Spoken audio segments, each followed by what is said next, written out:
오늘 이 시간에는 성경 말씀 히브리서 12장 14절 15절을 중심으로 해서 예수님의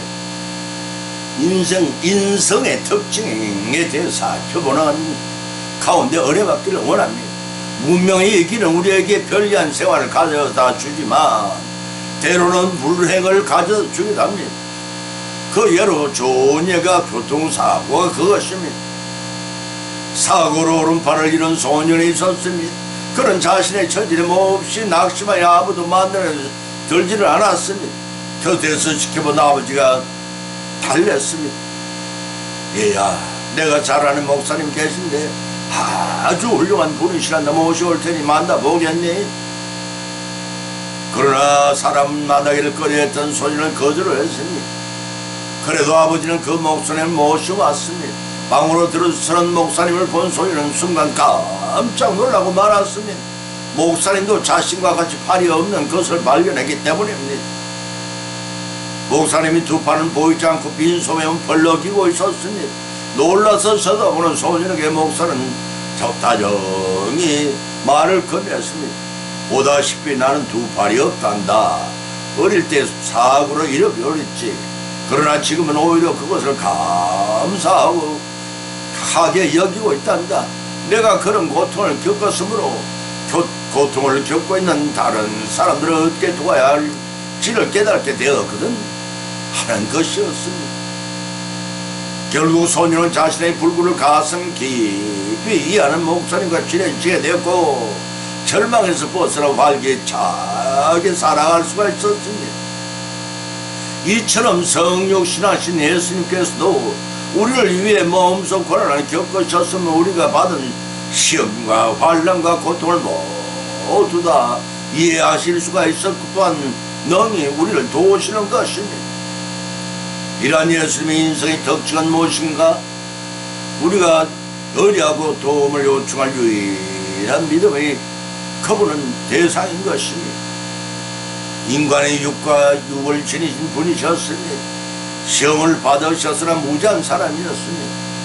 인간처럼 죽으셨으나 하나님의 영광과 존귀의 관을 쓰신 분이셨습니다. 과연 그러한지 성경 말씀을 발차의 본문으로 삼고 사용하는 가운데 피차의 은혜를 받고 받은 은혜의 말씀을 실천하고 적용하심으로써 믿음이 자라고 예비하신 복을 받고 누리시기를 예수님의 이름으로 간절히 축원드립니다. 첫째는 인간의 영과 육을 지니신 분이시라고 했습니다. 히브리서 2장 14절 15절 찾아보면 자녀들은 육에 함께 속하였으며 그 또한 모양으로 혈육에 속하시온 사망으로 말미암아 사망의 세력을 잡은 자 곧 마귀를 없이 하시며 또 죽기를 무서워하므로 일생에 매어 종노릇 하는 모든 자를 놓아주시라 함이라 고 밝히셨습니다. 예수님은 우리와 같은 육과 영을 지니신 참 사람인 동시에 하나님의 성품을 지니신 신인 양성을 지니신 분이셨습니다. 그러한 독생하신 성자 하나님께서 예수는 이름의 인성을 주하신 목적이 있었습니다. 그것은 믿는 성도들이 먼저 영적으로 더 이상 사탄 곧 죽음의 권세에 얽매여 두려운 가운데 살도록 하지 않게 했어요. 현재 삶 속에서 여러 가지 고난을 받는 성도를 돕기 위한 것이라고 성경은 정하고 있습니다. 그런데 예수 그리스도께서 성육신 하셔서 이 같은 일을 우리에게는 구별되는 것이 있기 때문에 가능은 했으니 그 특징 7가지를 살펴보면 이렇게 말할 수가 있습니다. 그 첫째는 은혜와 진리가 충만한 사람이라고 요한복음 1장 14절에 발표해 있고, 두 번째는 요한복음 3장 14절에서 성령이 한없이 충만하다고 하였으며, 세 번째는 히브리서 2장 9절을 통해 하나님의 영광과 존귀로 관을 쓰신 분이라. 그리고 네 번째는 히브리서 14장 15절에서 시험을 받으셨으나 무지한 사람이라고 했습니다. 그리고 다섯 번째는 히브리서 14장 15절을 통해서 인간적인 약함은 있었지만 범죄하지 않으셨습니다 하는 것입니다. 그리고 여섯 번째는 고린도후서 5장 21절을 통해 죄를 알지 모르시는 분이셨으며, 일곱 번째는 에베소서 14장 13절을 통해서 모든 인간의 모범이 되는 가장 이상적인 인간이셨다는 것입니다. 이러한 일곱 가지를 특징 지니신 분이시기에 예수 그리스도는 우리에게 일곱 가지 큰 자유를 주시어서 영유하게 하셨습니다. 첫째는 요한복음 5장 24절과 29절을 통해 심판으로부터의 자유입니다. 두 번째는 요한복음 17장 14절을 통해 세상의 얽매로부터의 자유입니다. 세 번째는 사도행전 26장 18절을 통해 사탄의 권세로부터의 자유입니다. 네 번째는 에베소서 2장 12절을 통해 율법으로부터의 자유입니다. 다섯 번째는 히브리서 2장 12절을 통해 죽음으로부터의 자유입니다. 여섯 번째는 히브리서 13장 6절을 통해 두려움으로부터의 자유입니다. 일곱 번째는 베드로전서 2장 24절을 통해 죄로부터의 자유입니다. 사랑하는 성도 여러분, 여러분은 주님이 주신 이러한 자유를 몇 가지나 누리고 계시는지요? 본문 14절을 보면 자녀들은 혈육의 학계에 속하였으며 그 또한 모양으로 혈육에 속하심이라고 하였습니다. 자녀들인 성도와 주님께서 한 혈육에 속한 자라고 하였습니다. 여기서 혈육은 하나님께서 육신과 그 생명되는 피를 부여받아 피조된 인간을 가리킨다고 마태복음 16장 17절과 에베소 6장 12절에 밝혀주고 있습니다. 따라서 예수님께서는 이러한 인간과 참된 형제가 되시며 하나님과 인간 사이 참된 중보자가 되시기 위하여 성육신을 하셔서 사랑과 동일한 인성을 취하셨던 것입니다. 다시 말해서 예수님께서는 외관상으로만 인간처럼 보이신 것이 아니라 죄가 없어진 점을 제외하고는 모든 면에서 서로 하나님이 주신 사랑과 동일하게 되셨다는 것입니다. 히브리서 14장 15절의 말씀입니다. 그렇게 되신 이유는 본절 중반절 이하에서 밝히기를 사망의 세력을 잡은 자 곧 마귀를 없게 하시며 라고 전제하셨습니다. 이는 예수님께서 사람의 몸을 입고 오신 목적을 밝힌 말씀이기도 합니다. 선악과 원죄로 범죄하게 되었고 그 결과 사망의 아담과 그 후손들에게 이르렀습니다. 하나님께서는 이 죄의 값을 치르기 위해 인간 구속부를 세우시고 자원하신 독생 성자 예수 그리스도를 십자가 위에 대속의 보혈을 흘리게 하심으로써 구원을 받는 구속 사역을 다 감당케 하신 것입니다.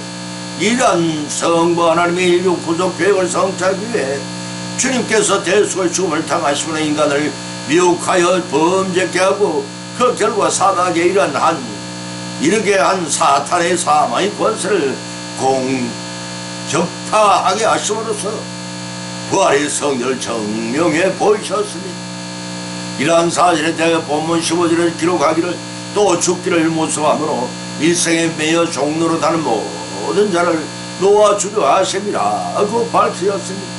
이 말씀이 육신의 죽음을 두려워하여 늘 사망의 공포에서 헤어나지 못하는 인간들에게 예수 그리스도의 속죄 사역을 믿고 의지함으로써 죄에 세방된 자들은 필연적으로 닥치는 죽음을 맞이할지라도 주님의 재림 때의 부활할 것과 영원 천국에서 영생할 것을 믿고 있으니 라고 고린도 15장 12절 24절에 밝혀있으며 죽음의 공포로부터 벗어나게 해주시기 위함이라는 것입니다. 예수님의 인간의 영과 육으로 태어나신 이유가 자명했습니다.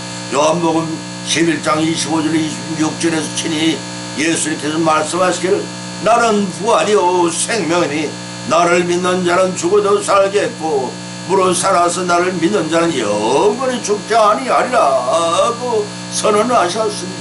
아멘 아멘. 믿고 행하신 대로 이루시기를 예수님의 이름으로 간절히 기원드립니다. 두 번째는 시험을 받으셔서나 무지한 분이셨습니다. 히브리서 4장 15절을 찾아보면 기록하기를 지으신 것이 하나라도 그 앞에 나타나지 않으였고 오직 만물이 우리를 상관하시는 자의 눈앞에 벌거벗은 것이 드러나느니라. 그러므로 우리에게 큰 대사장이 있으니 성천하신 자 곧 하나님의 아들 예수시라. 우리가 믿는 도리를 굳게 잡을지니라. 우리에게 있는 대제사장을 우리 연약함을 체휼하지 않은 자가 아니요 모든 일에 우리가 한결같이 시험을 받은 자로되 죄 없는 분이시니라고 밝혀놓고 있습니다. 예수님은 우리의 혈육에 동참하셨고 뿐만 아니라 우리의 고난에도 동참하셨습니다. 그러나 예수 그리스도는 독생하신 성자 하나님이 우리와 같은 육신을 입고 이 땅에 오셨지만 무죄하시고 무한 분이셨습니다. 그렇지만 예수 그리스도께서는 사람의 몸을 입고 오셔서 인간이 겪는 모든 고난과 고통과 환난을 함께 당하셨습니다. 따라서 본문에서 우리 대제사장이신 예수 그리스도께서 인간의 연약함을 체휼하셨다는 것은 단지 인간의 연약함을 지시거나 하셨다는 것이 아닙니다. 체험적으로 같이 느끼시고 겪으셨다는 말입니다. 다시 말해서 주께서 인간의 연약함을 직접 체휼하시기 때문에 우리의 심정을 하나님께 소상하게 알릴 수가 있었던 것입니다. 또한 우리의 사죄를 구하는 중보자의 역할을 충분히 감당하실 수 있는 영원한 대제사장이 되셨던 것입니다. 이로 인해 우리는 자신의 연약한 것들을 예수 그리스도 앞에 내놓음으로써 진정 위로와 격려를 받는 은혜를 입게 되는 것입니다. 주님은 지금도 우리의 연약함을 도우시기 위해 마태복음 11장 28절을 통해 말씀하고 계십니다. 수고하고 무거운 짐진 자들아 다 내게로 오라 내가 너희를 쉬게 하리라고 하시면서 우리를 부르고 계십니다. 제 아무리 인간이 달나라를 다녀오고 이 생명을 복잡한 몇 가지 인간의 죄가 발달했다 할지라도 타인의 생명 구원을 위해 자기의 목숨을 내놓고 희생할 자가 없고 또 영생을 줄 능력이 있는 자도 없습니다. 그러나 우리 구주 예수님께서는 인간의 인생을 지녔지만 일반적인 사람과는 달랐습니다.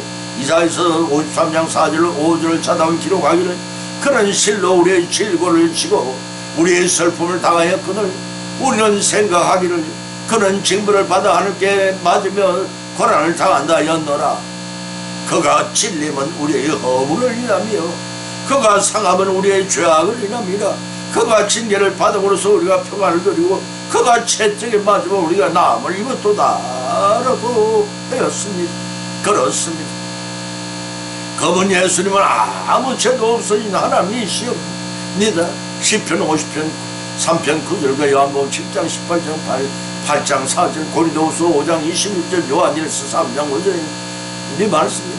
스스로 나가서 인간의 몸을 입고 오셨다고 빌립보서 2장 7절에서 인간의 질고를 친히 체험하시다고 이사야서 53장 1절 6절에서 결국은 그것을 이기시고 하늘로 올라가셨습니다. 마가복음 16장 19절 말씀입니다. 하나님 보좌의 시온소에 자신의 흘리신 피를 원죄를 위해 7번 자범죄를 위해 한번 부리심으로써 죄인들이 회개할 때마다 사죄恩초를 받을 수 있도록 대제사장으로서 사명을 감당하셨습니다. 지금 이 시간에도 자기 백성을 위하여 하나님께 주목 기도하시는 은혜의 영원한 우리의 대제사장이십니다. 따라서 우리는 우리의 삶에서 겪는 여러가지 질고로 인해 때로는 괴롭고 낙심할 때가 있을지라도 절망하거나 좌절하지 말아야 합니다. 왜냐하면 우리를 대신해서 질고를 지시해서 승리하셨고 지금 이 순간에도 자신을 따라 승리케 하기 위하여 사역하고 계시기 때문입니다. 이를 기억하고 건강한 자세로 자기 목소리 십자가를 담대히 져야 할 것입니다. 마태복음 16장 24절 말씀입니다. 때문에 성도가 자기 십자가를 거부하거나 낙심하는 것은 우리 주님을 따르지 못하는 불신 행위인 것입니다. 동시에 하나님 아버지를 슬프게 하는 중대한 영적 불효입니다. 이를 깨닫고 영적 효도를 알망정 영적 불효한 삶을 사는 자 우리 가운데 단 한 사람도 나오지 않기를 예수 이름으로 축원드립니다. 세 번째는 인간과 같이 죽으셨으나 하나님이 영광과 존귀의 관을 쓰신 분이시라고 했습니다. 누가복음 23장 52절 53절 찾아오면 기록하기를 빌라도에게 가서 예수님의 시체를 달라요 이를 세마포에 싸서 아직 사람을 장사한 일이 없는 바위에 판 무덤에 넣어두니라고 하였고 히브리서 2장 9절에서는 오직 우리가 천사들보다 잠깐 동안 못하게 하심을 입은 자 곧 죽음의 고난을 받으시면 인하여 영광과 존귀로 관을 쓰신 예수님을 보내 이를 행하시면 하나님의 은혜로 말미암아 모든 사람을 위하여 죽으심이라고 하였습니다. 예수님의 인성의 특징은 예수님의 인성의 특징은 사람같이 죽으셨는 하나님의 영광과 종이 관을 쓰신 분이십니다. 보면은 십자가에 달려 고통과 조롱을 받으신 예수님께서 구속사역을 성취하시고 운명하는 장면과 아리마대 요셉의 예수는 시신을 가져다 장사에 치는 광경을 언급하고 있습니다. 마태복음 27장 45절 66절과 마가복음 15장 33절 47절과 요한복음 19장 30절 41절 그 말씀이 수록되어 있습니다. 참조하시기 바랍니다. 먼저 예수님께서 골고다 언덕에 오르시고 오전 9시경에 십자가에 못 박혀 달리시고 오후 3시에 운명하셨습니다. 마가복음 15장 25절의 기록입니다. 결국 예수님께서는 일반 사람과 같이 6시간 동안 십자가의 고난을 받으신 것입니다. 그러나 예수님의 인성의 특징은 죽음의 순간에 그가 사람인 동시에 신성을 지니신 참 메시아이심을 나타냄으로써 증거되어졌습니다. 그 첫째는 온 땅에 캄캄했다고 했습니다. 그것은 빛으로 오신 예수님께 돌아가실 때 어두워진 것은 너무나 당연한 도리인 것입니다. 아들의 죽음에 대한 하나님의 표시이기도 했습니다. 그 두 번째는 성소의 휘장이 찢어졌다고 했습니다. 이 사건은 화목 제물이 되신 예수의 죽음으로 구속이 완전히 성취된 죄인들이 하나님께로 나아가는 막혔던 장벽이 제거되었음을 의미합니다. 세 번째는 사형 집행을 주의했던 백부장이 예수님의 의인을 고백했습니다. 이러한 이방인 백부장의 고백은 메시아의 죽음을 집행하고 목격했던 자로서 하나님의 아들이 무죄하게 돌아가신 것을 입증했다고 마태복음 27장 5절에 밝혔고 그로 말미암아 이방인의 구원을 위해 그 효력을 발휘하고 있음을 증명했습니다. 그 네 번째는 모든 우리가 양심의 가책을 받았다고 했습니다. 왜냐하면 예수님 못 박을 자들을 비롯하여 침을 뱉고 조롱하는 자들마저 성부 하나님께 저들이 모르고 하는 죄신에 용서해달라고 십자가 위에서 기도하시는 주님의 참된 사랑의 모습을 봤기 때문이었습니다. 주님은 참 사람의 아들로 죽으셨고 장사 진행가 되었습니다. 그러나 예수님의 인성의 특징은 죽은 자 가운데 사흘 만에 다시 살아나시는 부활의 역사를 통해 신성을 동시에 지니신 참 하나님이심을 우리는 알 수가 있습니다. 성부 하나님께서 창세전에 계획하신 인류 구속 사역을 주문으로써 성취하신 예수 그리스도를 영광과 존귀의 관을 씌우게 하셨습니다. 그것은 부활 성천케 하셨고 성귀 하셔서 천하의 모든 이름을 그 무릎 아래 꿇게 하셨습니다. 동시에 천상 천하를 통치하시고 심판한 자리에 나아가게 하셨습니다. 이제 종말인 예수님께서 인성을 가지신 그리스도가 아니라 신성을 지니신 심판주로 재임하실 것입니다. 그분은 예수님은 인간과 같은 죽음을 주셨으나 영광의 종교의 관을 쓰신 사랑의 구주이셨습니다. 우리 모두 다 사랑의 주님으로 인류 구원을 위해 오셨던 초림 주님의 성탄절을 어떻게 맞이하고 재림 주님을 어떻게 맞이할 것인가를 결단하고 참여 영광을 두는 행여의 기쁨을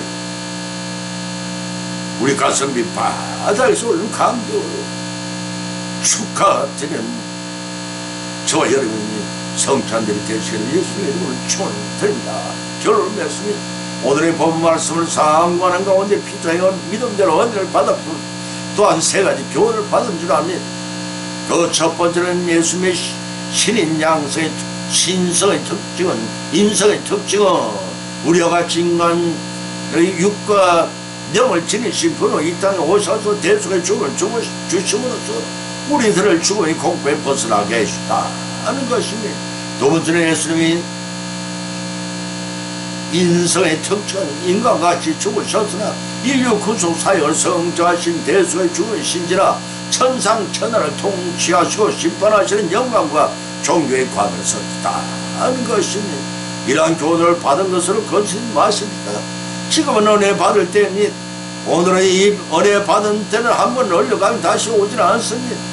우리 모두 다 받은 은혜를 우리 생활 가운데 실천하고 적용하심으로써 믿음의 성숙되고 그로 인해 하나님이 귀하신 영생의 복을 받고 누리시는 축복이 임하시기를 예수의 이름으로 간절히 축원드린다. 찬송을 204장을 올리겠습니다.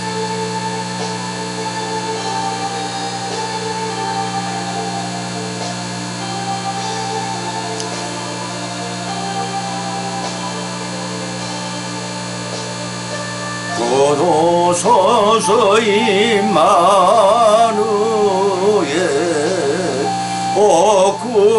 구하소서 이스라엘 그 포로새말 고달파 메시아 기다립니다. 기뻐하라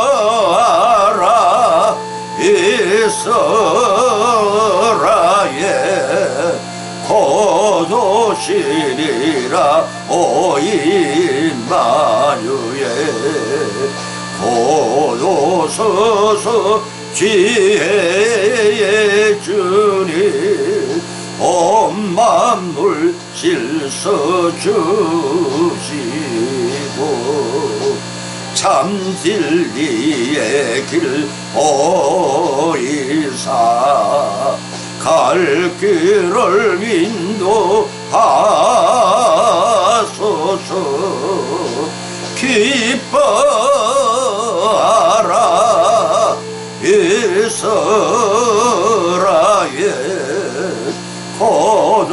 거두시리라 오 임마누엘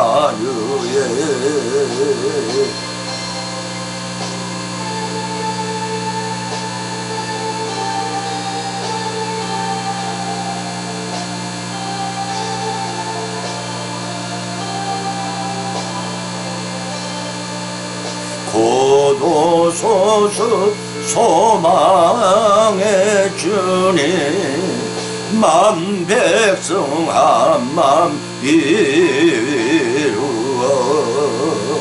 시기와 분쟁 없애고 참평화 채워주소서. 기뻐하라 이스라엘